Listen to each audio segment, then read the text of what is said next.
Hi, friend. Hi, friend. And to the Bravehearts listening out there, welcome to Permission to be Human. I'm Andrea. And I'm Janelle. Get ready for some real-time relationship woo and wisdom from the front lines with occasional tantrums and tears about how breaking rules, blurring boundaries, and tossing tradition can be catalysts for finding your truth. Let's debunk the fairy tales we were told as children and create a new map for life. Yes, Disney can go fuck itself. If you're seeking permission to choose your own path, freedom is the new F word, people, and want to feel less alone along the way, we got you. Please note, this is our side of the story. Our partners and metamours have their own individual experiences, and we do not speak for them.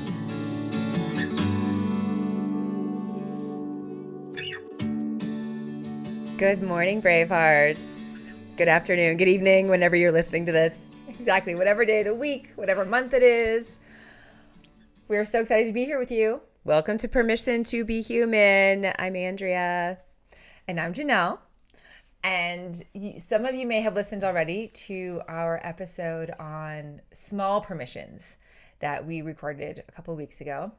And one of the things in that episode is we talked about how there were things where we found ourselves surprisingly not giving ourselves permission for. And as a result of that episode, something that we gave ourselves permission for was, ta-da, we have new microphone stands that are so much heavier, so much more heavy duty. And so the goal is to not bitch about them. Yeah, they used to fall over all the time. Into us, away from us, knocking over our cups. So this is a small permission we gave ourselves. Yeah, because we recognized it was costing us in energy way more than the dollars it was costing us to spend. Nice. Yeah, the energy leaks. Okay, so I have a small permission too that I've just realized I'm super excited about. It's such a small thing, but so I spend a lot of time in my robe. Not during the day, but like when I get up, I put my robe on immediately. It feels really good to me. And I sit on the porch in my robe. And it's like luxurious. I go outside on the porch in the winter and I put my winter coat over my robe. And it's just like one of my pleasures in life. So for most of my life, I have had a $19.99 robe from Marshall's. Yeah, Calvin Klein. Thank you. I have the same one. Oh, you do? Yeah, like the little pink fake off-brand Calvin Klein on it. And then I had a robe from Goodwill that I really loved that was red.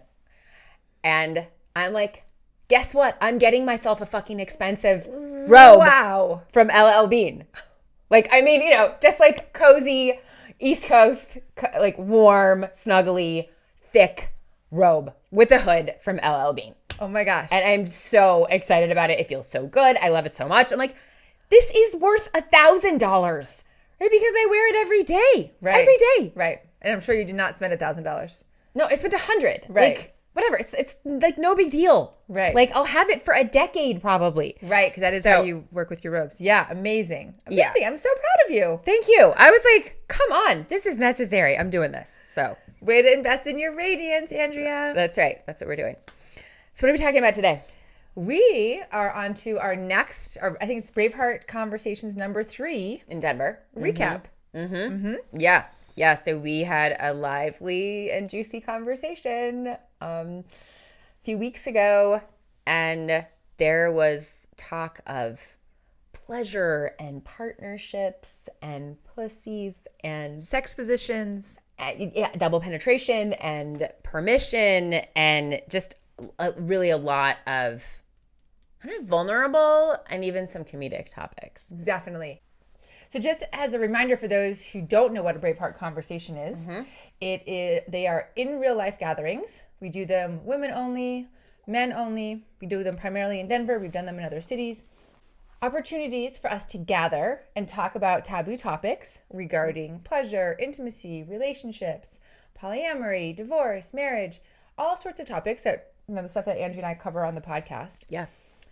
But these are conversations. These are inquiries and insights. Andrew and I do not have the answers. And this is a conversation between all of us where we all get to speak to what feels a question or an area that we feel stuck to. And then it's kind of crowdsourcing where we all just share our life experience. And these are anonymous. Someone puts a piece of paper in a bowl and we don't know who wrote it. And then we talk about that. Yes. So there's no direct identification of your stuckness. Yes. Or our answer. Yes. And even though, right, we're both poly and we speak to that, this isn't like, oh, we're now talking about the pros of polyamory. Not at all. In fact, it's rare that that's even a topic that comes up in the questions. Yeah. So it's really a place where every Braveheart is welcome, because all of us are stuck in some area of our life regarding relationships. Just a universal Life. thing. Yeah. And so that's what we're talking about. So today we're going to talk about, I don't know how many questions we have here that were asked during our last Braveheart conversation. And then we're just going to share the insights that we, as a collective, provided. And if you ever want to come to a Braveheart conversation, visit permissiontobehuman.live/events. You can sign up there. We'd love to have you. Okay, let's dive in. Yes. Pleasure. Woo. Yeah, that was one of the big topics. It really was. Yeah, we covered a lot. So, okay. The question was, my vibrator has been my sole source of sexual pleasure for quite some time. While I enjoy my battery-powered accessory, I'm aware of how disconnected I am to who, where, etc. I wonder, I like to be touched, and should I try to find and experience an orgasm again in real life? If so, where do I start? The first response from me was that however you're pleasuring yourself is okay. Right? Like, no judgment about using vibrators. And if you want to feel more connected to your yoni and to your pleasure through actual physical touch, then yes, there are other options. But if you're actually quite content, for those of you using vibrators, then be content using vibrators. Yeah, I think I just want to stay though on the no shame first and no judgment. Like, I'll just like play a role here. It's like, is there anything that should cause judgment about how you pleasure yourself, Janelle? I would say no. If you're in pleasure and you know it's authentic pleasure that's true to your heart, true to your pussy, then it's good.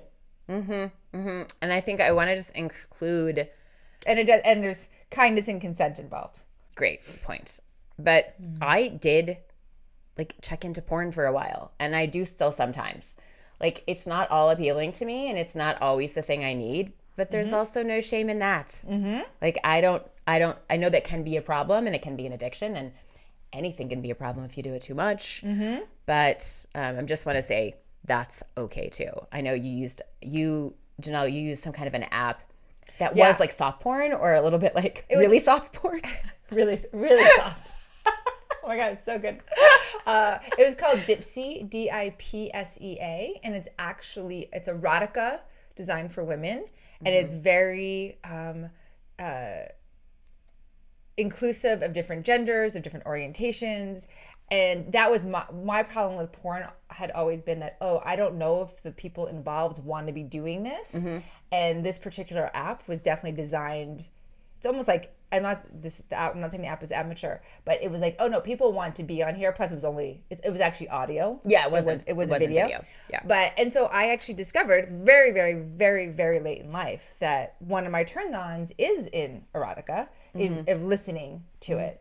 And that was a fun discovery. Great. That's awesome. Okay. So yeah, you asked about self-pleasuring. So I guess I just want to say, like, I have learned what's worked for me instead of maybe even having a little bit of like shame or guilt around it. Oh, I'm going to sneak this in. Just like you might like eat some chocolate when no one's looking, or, there tended to be an association that was negative with it. I try now to really honor it. Maybe I light a candle. Maybe I lower the lights. Maybe I plan a time when I'm alone in the house. I'm curious, do you let your husband know? Are you like, hey, I'm going to do self-pleasure tonight. I can see you later. No. I don't, but I totally could. Like, it's like a date night with yourself. Too much here. But yeah, I mean, if I'm going to be alone, and sometimes he sleeps at the office on purpose, we both need a little bit of alone time. That's an opportunity for me to do it. But yeah, I think it's okay to get to a point where you're telling each other, okay, I'm just going to go self-pleasure. Right. I'll be right back. Right. Or that's what I'm doing tonight. So right. Great question. Yeah. And then I also think that getting curious, and I wanted you to speak to this a little bit more. Like what have you not explored with your fingers? Like where do you go every time? And like, oh, actually the pussy is like really like it's got all these folds and hallways and it's kind of confusing to me. Like I think of it as like a cave. And so I like to describe it as like, oh, I'm going into like a dark cavern where it's moist, there's textures, like there's corners that I can't see, so I have to move really, really slowly because I don't know what I'm going to run into. I don't want to miss anything that's there. wow. And so that's how I describe it to myself and to lovers. I also, just a couple of like tips and hacks. Lori Handlers, who's an incredible facilitator teacher at ISTA, she is maybe 75 now and works a lot with people over the age of 50 on becoming extraordinary lovers.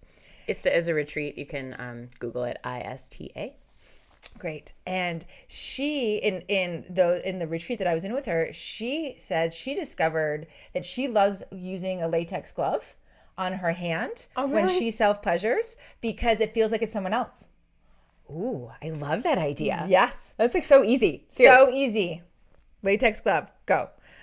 So there is, so there's so many different ways to do it. And the other thing I would also, in terms of the staying curious, is this is a present day thing. Like the curiosity gets to change over time. Our desires get to change over time. Like I've discovered that I loved role playing, and or like this like description of my yoni as a cave or a cavern is all in the past year. And if I was just like, oh, when I was in my 20s, I liked this thing. Well, then I've just basically stops my own evolution from recognizing that now in my 50s, I like other things. So it's like, I think it's sort of like revisiting food. I was going to say, it's like going to the same restaurant every day. Like since when you do you eat the same thing for breakfast that you did in your 20s? I don't. Like because of course I've tried new foods and I've tried new things and I've branched out. And so you're just saying if you're going to the same spot every time, you're missing like the 18 other spots you could visit. Right. Or they're like, oh, I know what this is like already. I'm not going to bother.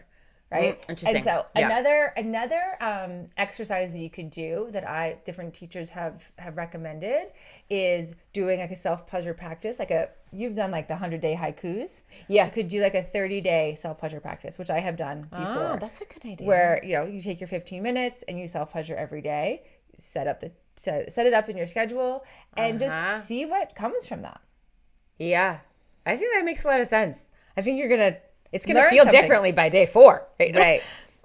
Okay. So the idea of really staying curious. Yeah. Love it. And we also, before we go on to the next question, we did talk more about self-pleasure in episode 23 for anyone who wants to listen. Thank you for looking up those episodes. All right. So next question. Next question was, how can I open myself to experience orgasms when it's been difficult my whole life? Create fertile ground. How do I do that? Such a great question. I really think there are people out there that can relate to this. Yes. And my first thing is not to say that there's something physically wrong with you, but I would invite you to consider seeing a holistic pelvic care specialist, which we talked about. I didn't look up this episode. Yeah, it's okay. We spoke about recently, because they will consider the emotional, the physical, and the spiritual aspect of your womb. And for me, I felt like I had stuck energy of 2,000 years of Catholic shame around pleasure in my womb, in my pussy, in my yoni, in my labia. And while some of it was mine, most of it was my ancestors. And when I did a de-armoring session, and de-armoring is essentially just moving through stuck energy, I moved through and released so much that now I can, like, the sensations that I feel are totally different than they were before. So there is support available to you that if you haven't had orgasms, it's like there's still nothing wrong with you, but there could be resources available to help you unlock what's locked. Yeah, and I've heard you reference a holistic pelvic care specialist as not as more of like a maintenance activity about your womb and your pelvis. Right. Right. Like, It's not like, oh, something's wrong, I have to go fix it. Right. It's like, oh, I'm going to the dentist to get my cleaning, twice a year, once a year. And I would say that probably the first time you go, it would be more intensive and more frequent in the beginning, because you're kind of catching up, which is what was true for me. Like, you're kind of catching up on releasing a bunch of energy. Yeah. Okay. Awesome. And then let's talk. I mean, we did have a whole gathering here to do pussy readings. We did. Yes. Yeah. Which was incredible. And so we talked about pussy readings in episode 36. And this is something that I learned during a Kadoshka training, which is another retreat that I did. And basically, this was just so empowering to recognize the different shapes of yonis and how, right, like Angie and I, just to be clear, look very different, right? And so someone pleasuring ourselves or someone else pleasuring each of us, like two totally different languages, two totally different things that make it work for each of us. Different shapes, like different exposures, different folds. They just all look so different. Yes. And the sexual practices of the Kadoshka book, which is referenced in that episode, is what it really did for me was normalize the differences of all of us. That, however your yoni looks, it's perfect. And the fact that it looks nothing like anyone else you know is perfect. And the fact that it looks nothing like the people in porn is also perfect. Okay, so next question. I will ask it and you can answer it because it's all about you. The question was, drumroll please, am I allowed to center my own pleasure as my organizing principle of life? I just love that question. Like that's just like opens a door to a whole new universe. Right. And what do you say, Janelle? Well, pleasure. Well, for the first answer, what I say is yes. You can. Yes. But pleasure to me equals desires, and it also equals asking for what I want. So I believe that prioritizing my own pleasure, which may seem selfish on face value, and certainly how we've been conditioned, is actually a selfless act, because it means I have more to give to others from an open-hearted, fully resourced place. Can you just repeat that? So I believe that by prioritizing my own pleasure, which may seem selfish on face value because of our conditioning, is actually a selfless act, because it means I have more to give to others from an open-hearted, fully resourced place. Now, beautiful. I just want to say that applies not just to, self-pleasure or pleasure having to do with your body. That applies to everything, Right. all of life. And it can be quite conflict laden when you are working with other people and saying, no, I'm actually prioritizing my own pleasure. I'm like, well, that's selfish, because our society does tell us that that's selfish.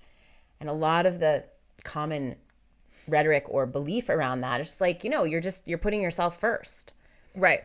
But I would say, as examples from even this conversation, when you described your robe, that you just invested 5 times more than you've ever spent on a robe, and the radiance and excitement of which you just spoke to that experience. So now I can imagine you putting your robe on in the morning and you're just like, yes. And then you're putting on your winter coat over your robe and you're like, oh, yes. That your daughter's going to feel that excitement. Your husband is going to feel that excitement. That it comes through because you are feeling so good about how you essentially treated yourself. That's true.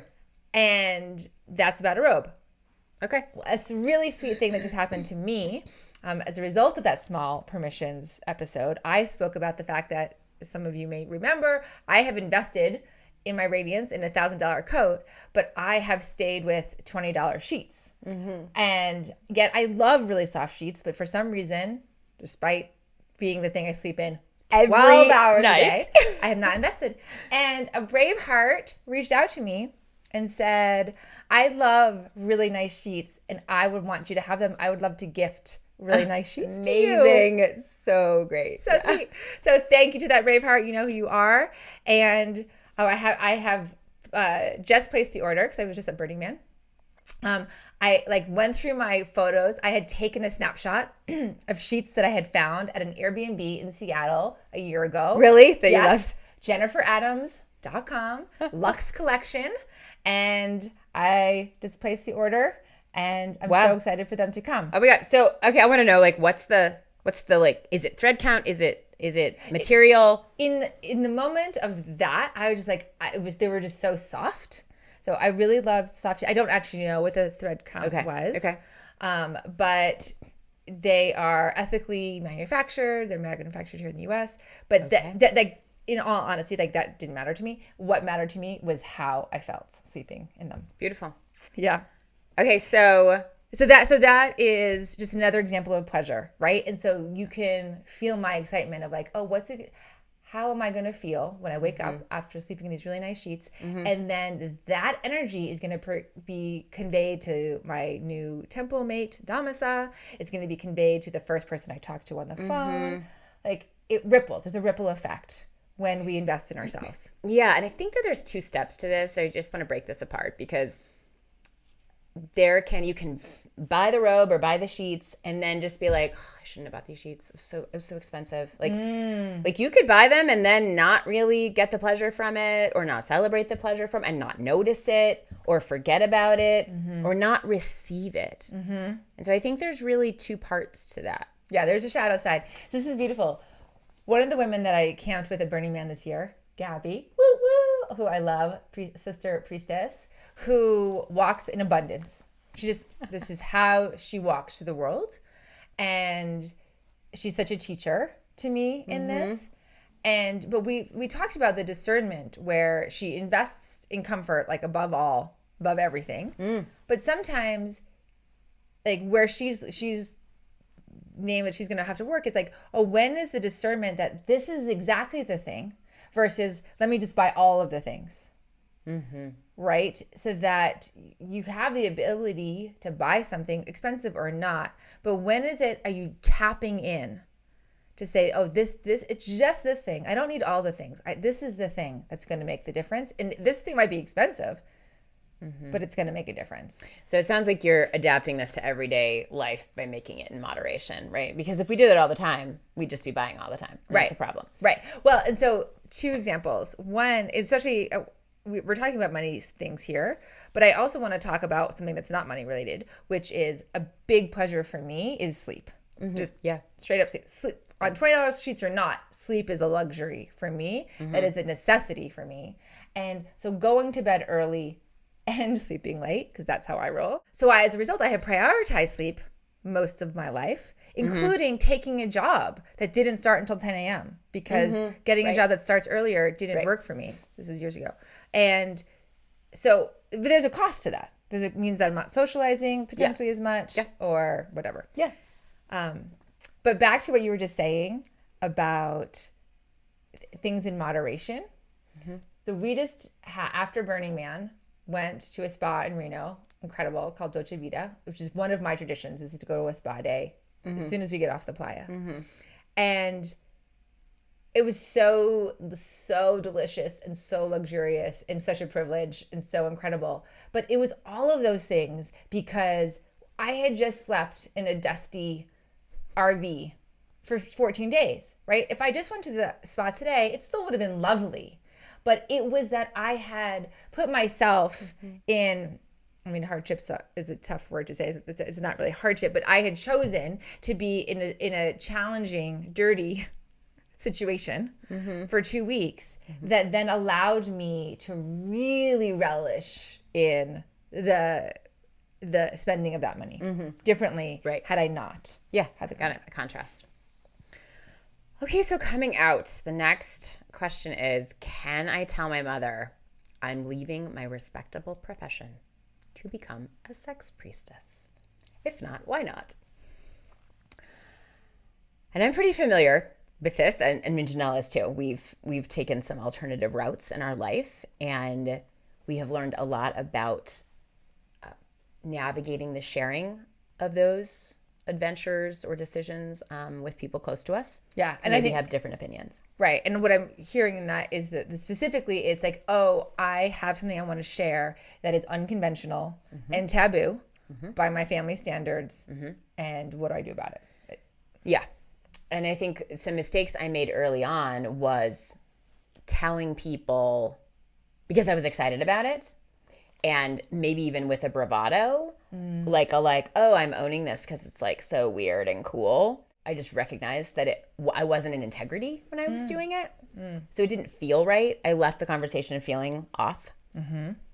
But secondly, then I also told people when I wasn't yet in my radiance about the thing. And that is when you are in your radiance about what you're doing, you are not defensive. You are not proselytizing. You are settled, confident. Now, it doesn't mean you don't still have doubts or like that things still might be hard, but you're not in a place to defend it or discuss it or try to convince someone of it. You know what you're doing and you're good with it. Right. So that's my first bit of advice. Is like make sure that you are in some type of radiance. And that may come 2 days into it, or it may come 2 years into that decision. Or 7 years, I would say. Or 7 years. Yeah. Yeah. When I chose to tell my dad and brother about being polyamorous, that was like 7 years in, right? And it really took me that long for me to be on the journey for myself. To be like, oh no, this is true for me. This is true for me. This is true for me. Right. I also, and that being said, I've also had the conversation with my dad and brother about my divorce and about being a tantrika. And the anticipation of each conversation was stressful, but I waited to discuss each topic with my dad and brother when I was in my radiance. One thing that I would say when having a conversation, depending what you're revealing, like in the question here, right, she's saying becoming a sex priestess. I would say that the thing that most people are like number one concerned about is safety, right? And oftentimes you're also explaining something to someone that they don't understand. And it could be, in my case, polyamory was not understood, right? Tantrika, sex priestess, these are things that are not understood by most people, right? So I first and foremost explain how I'm taking care of myself and why I feel safe in the decisions that I'm making. Then I also explained what was true for me, which was the sacred and spiritual nature of this work, the impact and the healing that it had on me first, and then as well as what I'm providing my clients and helping them lead them home to themselves.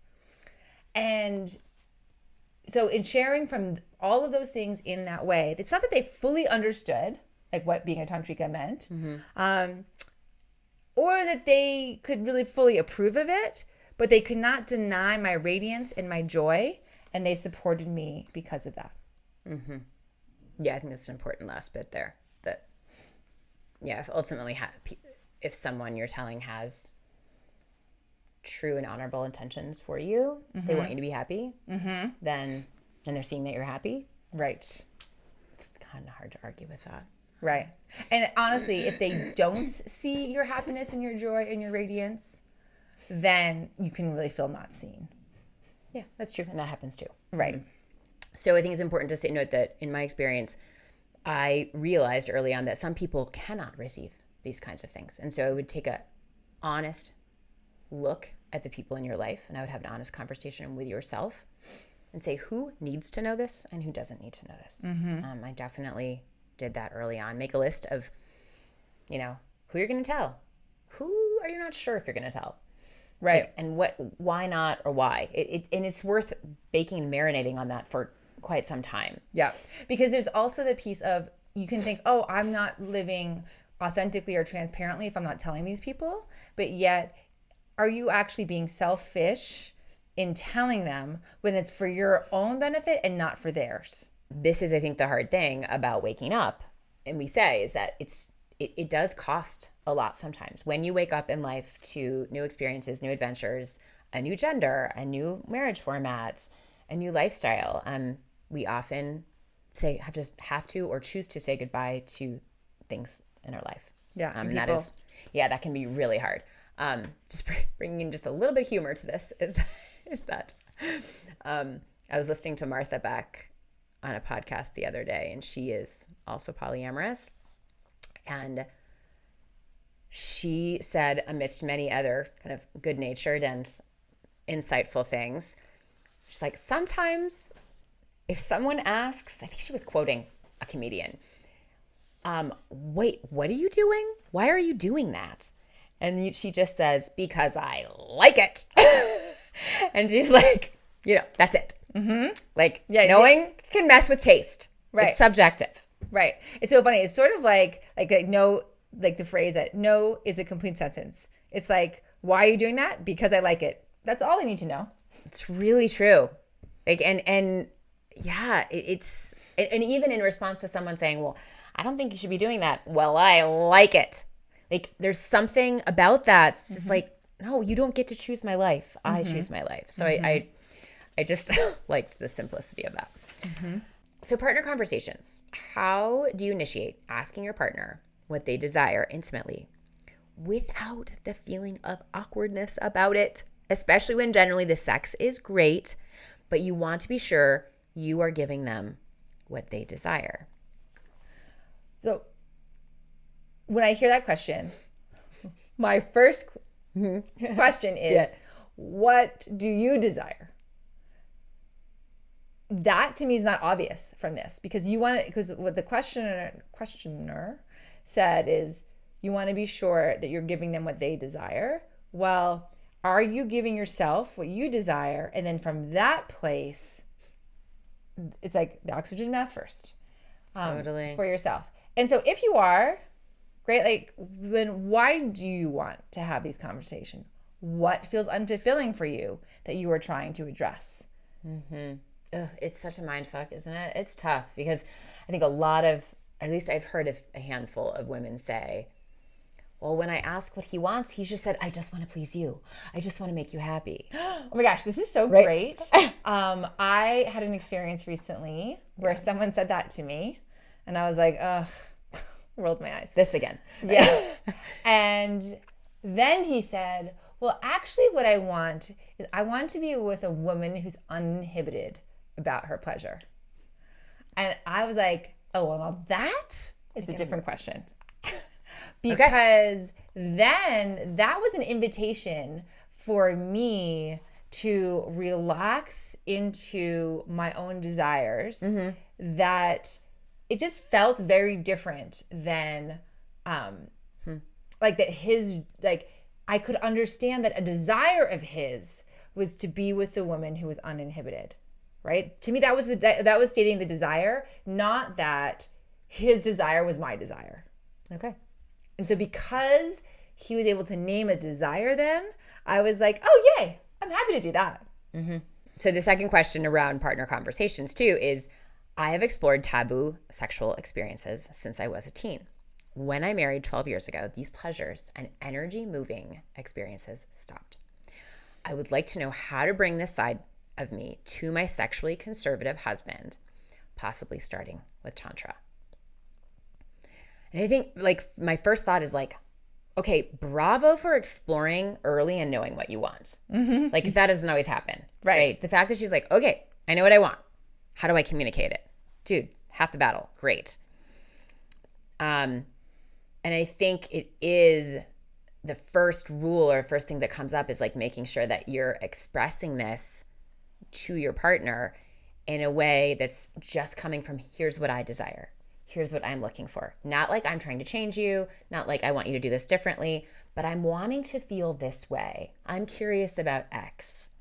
So, I mean, that just should frame the whole approach. And something I want to jump in with here, Yeah. which ties to the first question, is if you assume this conversation shouldn't be awkward, then you might be setting yourself up for failure, right? Our culture does not teach us how to have conversations about sex, even with our husbands and wives and partners and lovers. And so just recognizing that, okay, this, like, it's okay that you're feeling anxious or however it is you're feeling about this, because you don't have the skills for it. And so we are going to offer some skills on how to have conversations about when you have a desire and you don't know how that desire is going to be received. Yeah, absolutely. And I feel like we have quoted Betty Martin on these podcasts so often. Yes. Betty Martin, like really a big fan of yours. Yes. So Betty Martin's Wheel of Consent is a great thing to check out. She also has a 3-minute game about, is that hers? Yeah. The Wheel of Consent. Okay. The 3-minute game I have found incredibly helpful, which basically is a setup between you and a partner, a new partner, an old partner, anyone that is just asking questions and fulfilling. Right. And it's really, the dance is between will you and can I, and may I. Like, will you rub my back for 3 minutes? And then may I do something to you? And so it's all about where are you in your pleasure and the energetic exchange between that pleasure. And when you have two people going back and forth, it's so revelatory. I would love just to say a quick story. I remember doing the 3-minute game with a lover last year, and we got to the one about where he was supposed to ask me what he wanted to do to me for his pleasure. And he literally went like, covered his face and turned over on the bed. Because for him, asking for what he wanted was so frightening. And that was really revelatory.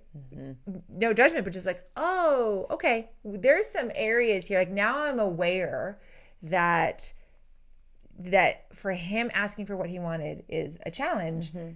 We can explore that. Yeah. From a place of compassion. Yeah. Asking for what you want is hard in lots of ways. Yep.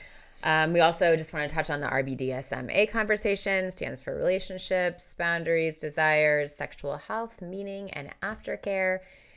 You can also Google that. We talk about that a lot, or tune into episode 22 to check out that conversation to have with any of your partners. Yeah, and that's a safer sex conversation that, you can be having it with your 12-year, partner, and it just allows something new to come up, right? Like these are just skills. Like you can be like, oh, as we just talked about earlier in the episode, you are different than you were 12 years ago. You were different than you were 5 years ago.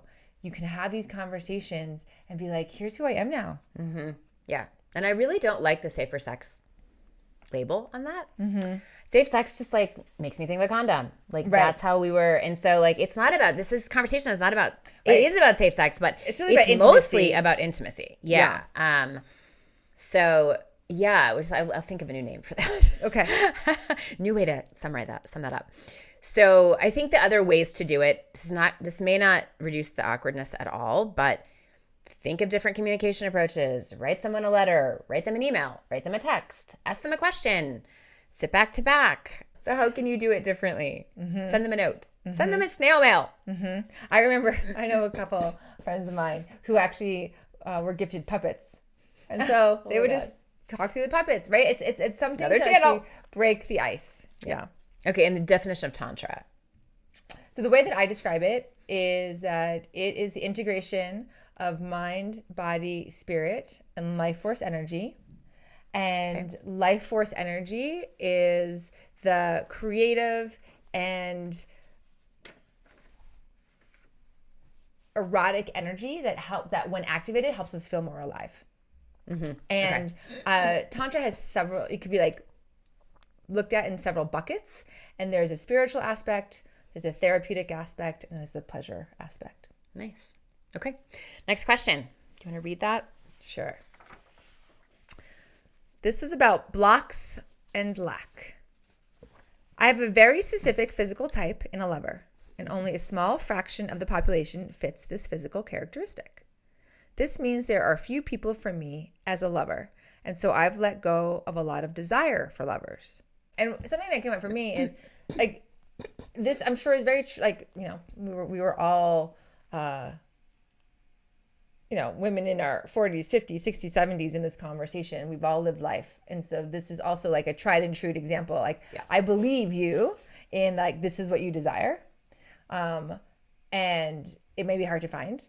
And that can be frustrating. But my other question is it also in a way, a defense mechanism, just like you're saying in Black, to avoid intimacy, right? If you're like, oh, there's a thing that I really like, but I can't find it, so I'm just going to be okay not finding it, just to invite further inquiry into that. Yeah, beautiful. Next question was, how can I expand my energy so more sex, dating, open, interested men hit on me and feel that open energy? And I think we talked about a few things here. You know, when you don't know where to look, like look inward. I've just been reading that a lot lately. Spend time with yourself, like knowing that you are complete as you are and that you don't need another person to make you complete. Like, despite what Hollywood says, like the energy of your, I don't want to say it's like self-assurance. It's not self-assurance. It's not self-knowledge. Maybe it's the ease of the relationship with yourself, I think, is in a way attracting. I mean, I've learned that myself. Like, I become more attractive because I know myself. And I think that ends up then attracting the energy that you want around you. I would describe that as that I am actively waiting with an open heart. But active meaning I'm leaning in, I'm being alert. I'm not sitting around on IG, on the couch, scrolling through Instagram, distracting or dissociating myself. But rather, I am moving through the world just open to what's around me that may look different. And it always comes back to letting go of form. But what is, like, listening to my body, how did my body react to this situation or this person, even though it's not at all what I thought? Yeah, and I think this speaks to being in your body as much as in your head. I mean, it really is easy to stay in your head, and you're not in your body, and so it's just on the surface in a sense. And I feel like there's also, you mentioned the word active, and I would also say there's something about creating. Like, I can get into a drought or a rut when I'm not creating and I'm just looking at what other people have created or comparing myself to someone. And when I start actively creating something, now that can be a poem or a new running practice or like making something different for dinner, I'm still creating. Like, I think the meaning of life is creation. It's like when we're creating, like, that's just the answer for me. Next question. How can I enjoy dating apps if it's not happening in the real world? Well, these two vehicles for interaction are very different, of course. I feel like for anyone who is against dating apps, I have two little lessons. One is that I got on dating apps recently, I don't know, 6 months ago, because I was desiring something. I didn't really know what I was desiring, but I knew I wanted something and I wanted it more frequent. And I was seeking an energy. And what happened by getting on the dating app was that I found I could practice being myself.